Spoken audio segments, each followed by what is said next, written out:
Now at 6, Madison school district leaders reacting to the Act 10 decision this week, how it will impact their staff. Cold air sticking around, but for how long in your First Alert forecast? Plus, gun deer season has ended, but there are still a lot of opportunities to harvest one.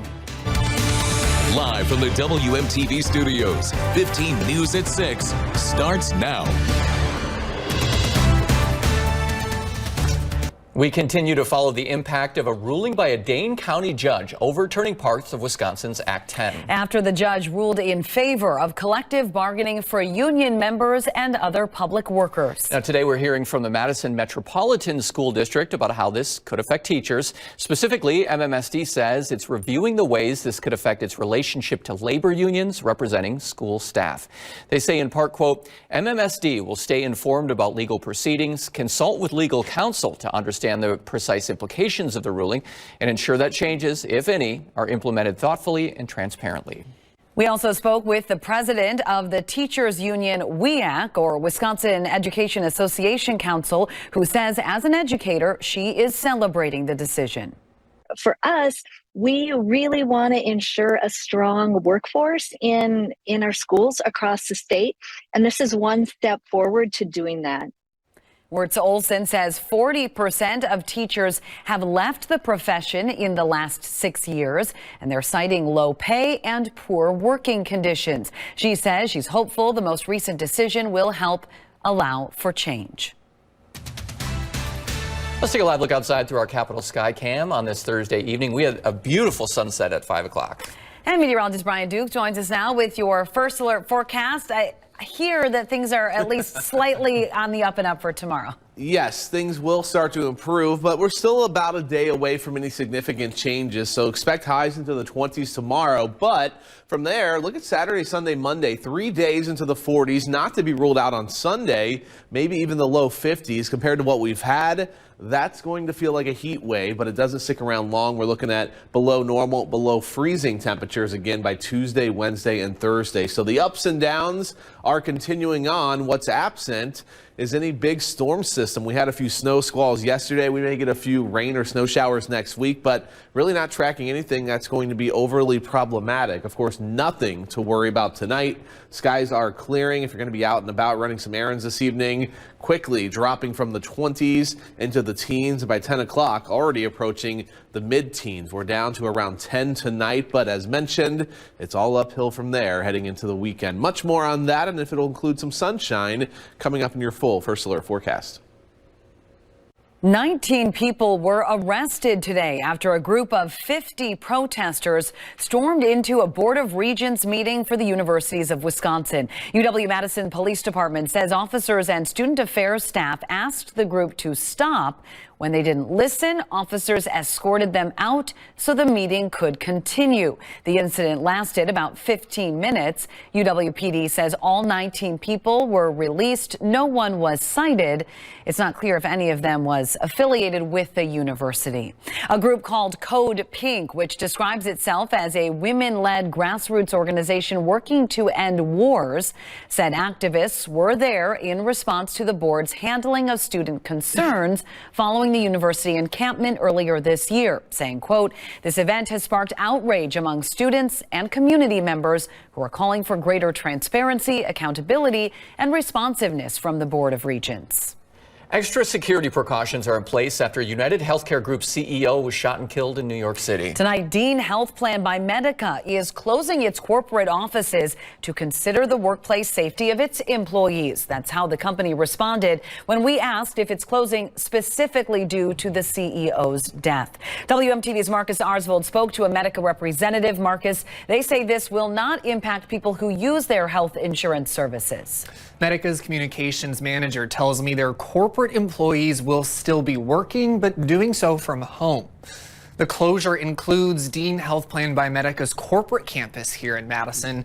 Public relations manager Greg Bury sent me a statement that says safety is top priority and, quote, we have increased security both for our executives and other employees.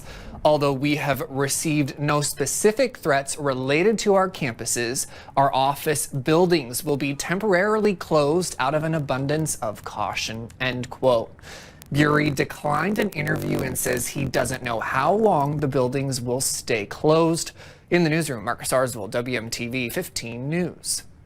All right, Marcus, thank you. The investigation into that shooting in New York is still ongoing. Law enforcement officials believe the shooter targeted Thompson. A man is in the hospital after police say he was hit by a car on the east side of Madison last night. Happened just before 8:30 on East Washington Avenue. Madison police say the driver stayed at the scene. The pedestrian was cited for crossing outside a designated crosswalk. Beloit police say someone left an urn at a movie theater and they're trying to find its owner. A city spokesperson says the movie theater found the urn in mid to late September but held onto it in case the owner came back to claim it. Well, that didn't happen, so they turned it over to police in October. The department says if you are looking for an urn, you do have to describe it by calling the evidence room. That number is 608-364-6834. The city of Sun Prairie has named an interim police chief tonight. The Police and Fire Commission approved Jeff Hook to the position yesterday. Hook was a deputy chief at the Dane County Sheriff's Office from 2010 to 2020 and also served as a captain there. He's expected to start in late December. Hook's appointment comes after Chief Michael Steffes announced he planned to retire in January. The Wisconsin DNR wants to remind deer hunters that even though the 9-day gun deer hunt season is over, there are still other harvest opportunities throughout the late fall and early winter. This includes muzzleloader hunting through December 11th, the statewide antlerless only hunt from December 12th to the 15th, and the antlerless only holiday hunt from December 24th through January 1st in selected farmland zone units. Wisconsin's archery and bow season remain open statewide through January 5th. All harvested deer must be registered electronically by 5 p.m. the day after recovery. Well, the Badgers women's volleyball team is making waves again as they prepare for the NCAA tournament. WMTV sports director Mike Jocks joins us now from the field house. Jocko, sounds like it's getting loud there. Yeah, it is getting loud in here. We're having a great time. My voice in and out, not having a great time, but we're talking about the Badgers and, of course, Fairfield. 7 o'clock tonight, we'll hear from the Badgers. Kelly Sheffield coming up tonight at 6 during our sportscast. We'll have much more coming up tonight at 10 with the highlights. I promise you, I'm working this thing out coming up later in sports. For now, at the field house, Mike Jocks, 15 Sports. Might just have to shut him down for a little bit. I know. We might have to do sports a little bit more for him because I think so. He needs some more rest. You were better at it than I was. We'll let you know. I think we both did a nice job. Not too but bad. no one can fill Jocko's shoes. No, we can't. Or the hairdo. Next at 6, bipartisan cooperation. Can Democrats and Republicans put aside their differences and work across the aisle this coming legislative session? And tips for how to reduce waste this holiday season.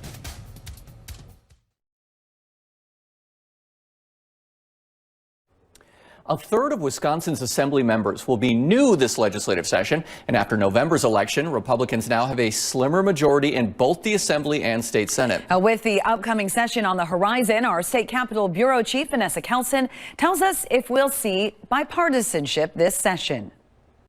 Legislative leaders on both sides of the aisle are highlighting collaboration this session. We're going to have to make sure we do a lot of work, a lot of conversation, a lot of collaboration. My door is open. I'm hoping that there's more conversations going forward. But will it really happen? Wisconsin legislators know gridlock best, and so I think that that's the most likely outcome in the early days. Earlier this week, Democratic Senator Tammy Baldwin teamed up with Republican Senator and VP-elect J.D. Vance to pass a bill protecting U.S. manufacturing. Something like what's happened between Senator Baldwin and Vice President-elect Vance can start to soften the ground. After November's election, Wisconsin's Republicans now have less of a supermajority in the legislature, which opens the door for something called compromise, which Wisconsinites haven't seen very much of in the last few years. And if they're not reaching across the aisle, the GOP will have to guarantee their own unity. Well, the Republicans have really lost their chance to override vetoes in any kind of way. It's a lot harder for them now to get what they want and lose a couple of votes along the way. The ability to work together will be tested right off the bat. The budget process will be front and center, and that will really be a crash course for a lot of the new legislators. Billions of dollars are at stake, and there's a lot on the line. The Wisconsin legislature swearing-in ceremony will be on January 6th, kicking off the next legislative session. For now, in Madison, Vanessa Kelson. Well, still ahead at 6 after months of planning, the Capitol tree is complete. A look at the history of the Wisconsin tradition dating back decades next. Gusty winds finally calming down. Your first alert forecast is coming up.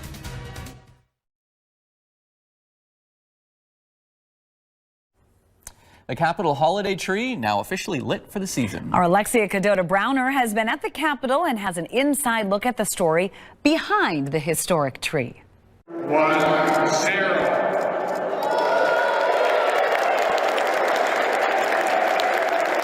Standing nearly 30 feet tall, the state capitol holiday tree is hard to miss. It's very pretty, and I'd like to be sitting like right at the bottom and just looking at and seeing how tall it is with all the glittery lights. This annual tradition dates back to 1916. It's one of the most special times of the year we have at the state capitol. It takes many months of planning and assembly to get the tree up for the public to enjoy. It's a lot of work, but it's very rewarding to see all of the smiles and the happy faces every day. This year's tree was donated by the Burke family from Rhinelander. They contacted me, wanted to see a picture of the tree, and the rest is history. The tree arrived to Madison in late November and was prepped, pulled inside, and lifted into place before being decorated.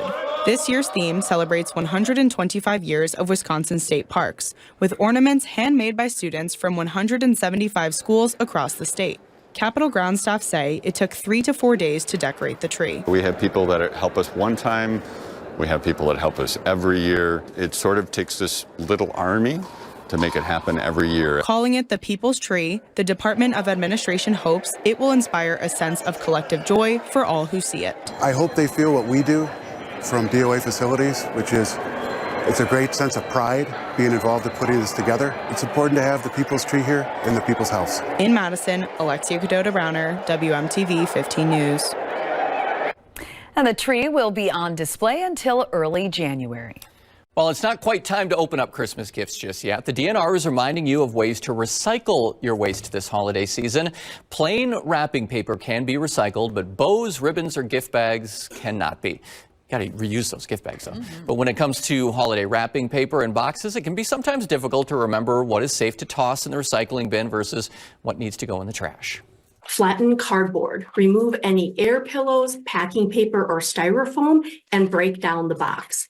Plain packing paper can be recycled, however, styrofoam needs to go in the trash. Air pillows and bubble wrap can be recycled if the air is mostly removed by dropping them off at a retail location that accepts plastic bags for recycling. Holiday string lights, like you see here, batteries, electronics should never be recycled. For a full list of recyclable items, just head to our website, WMTV15news.com, and click on this story. And now, your first alert forecast from 15 News. Well, hopefully your holiday decorations survive the gusty, blustery conditions we've had over the past day or two. Why was it so windy, you ask? Well, we had a very strong low pressure system for the eastern seaboard and a pretty strong high pressure system into the nation's heartland. We were in between that, funneling the wind in what is known as a tight pressure gradient, creating the wind. And it's also been a very favorable flow for the Great Lakes and producing copious amounts of snow that will continue at least for another day or two before things start to kind of calm down in that region too. What can we expect moving forward? Well, high pressure is going to move overhead, so we'll calm it down tonight. Then it moves eastward as we head into the weekend, and we get on the back side of that, which means southerly winds, and we are tracking a big warm up. Not only are we going above freezing, above normal, but how about the 40s, and not to be ruled out, the 50s as we head into Sunday. That will be a noticeable difference from what we've been dealing with really since early last week and some of the warmer temperatures we've had in quite some time. Right now, it's still cold out there, 21 degrees. The winds have calmed down some, but still enough of a wind to drop the wind chill down into the mid-teens. The dew point's at 9. So we're expecting overnight lows to be on either side of 10 degrees. We're about 10 degrees from that currently. 19 in Janesville, 20 in Beaver Dam, as cool as 13 for you in Camp Douglas.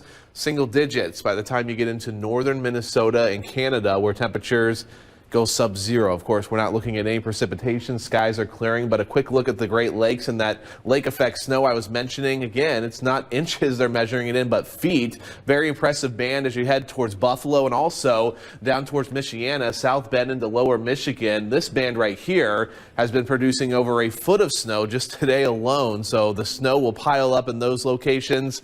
Wrong side of the lake for us, so we had a few flurries earlier today. Now the skies are clearing and things should be pretty calm between now and the end of the weekend.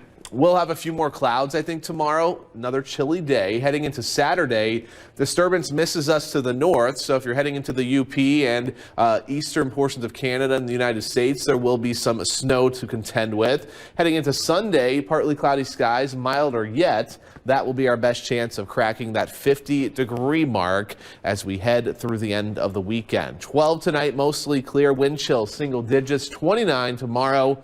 Partly cloudy skies out there, 40s Saturday, Sunday, Monday before our next disturbance moves in. That'll bring a chance of some rain showers, maybe ending as a few flurries on Tuesday as we head back into the colder air with highs below freezing. So kind of some ups and downs, but that's just a Monday and Tuesday. It doesn't look too impactful, maybe just a couple spotty rain showers. Into the winter season fully. Yeah, feels like it already. Yeah, last night was a little sketchy. So those snow squalls, they were the real deal. Yeah, I'm glad everyone was okay. We didn't have any major updates today that were negative because that was, was blowing a lot. Well, over the next few weeks, if you're in the holiday spirit or you want to be, there will be several seasonal shows at the Overture Center for the Arts. Christmas classics like the Nutcracker Ballet. The Nutcracker comes to the stage next weekend. It is the first of many holiday shows that kicks off tonight at 7 p.m. There's the Madison Symphony Christmas concerts. Those are this weekend. If you'd like to see a whole list, just go to our website, WMTV15news.com. Some holiday classics will be making their way to the WMTV airwaves this month. Starting tonight at 7, How the Grinch Stole Christmas will air, followed by Frosty the Snowman. Tomorrow night, we have Rudolph the Red-Nosed Reindeer. Next week, Shrek the Halls. Take a look at the whole list. You can find a full lineup of our holiday movies that will be showing all month on our website, again, WMTV15news.com. And we have less than a week left until our big grand finale for our Share Your Holidays campaign. You can help us reach our goal of $1.5 million by donating right now online. Just go to WMTV15news.com/SYH for Share Your Holidays, or you can scan that QR code right there on your screen.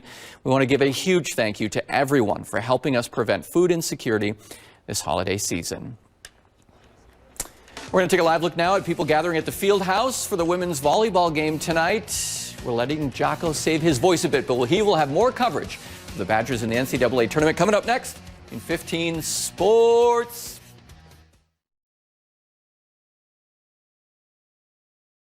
And now, sports from 15 News. Hey, it's Jocko. We're live at the Fieldhouse in Madison.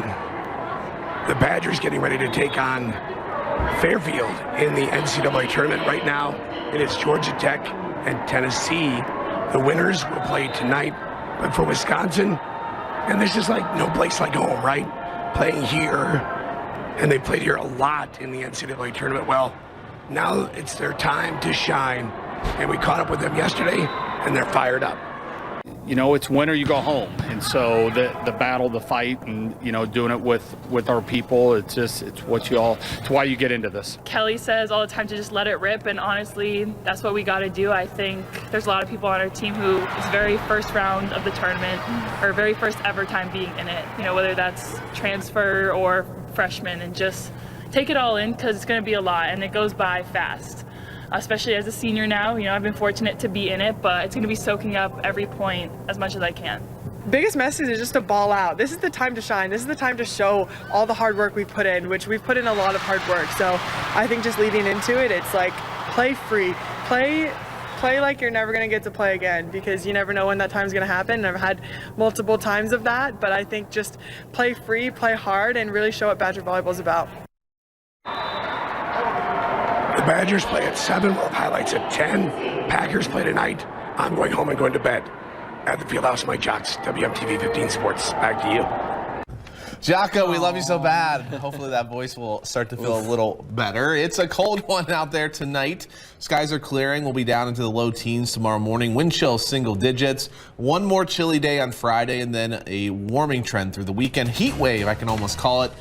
Maybe the low 50s for some on Sunday. Can you believe that? If you haven't put your Christmas or holiday lights out yet, this is your opportunity. Good time. Thanks for being with us. 15 News is streaming on all your devices. Powered by TDS. 15 News. Connected to you.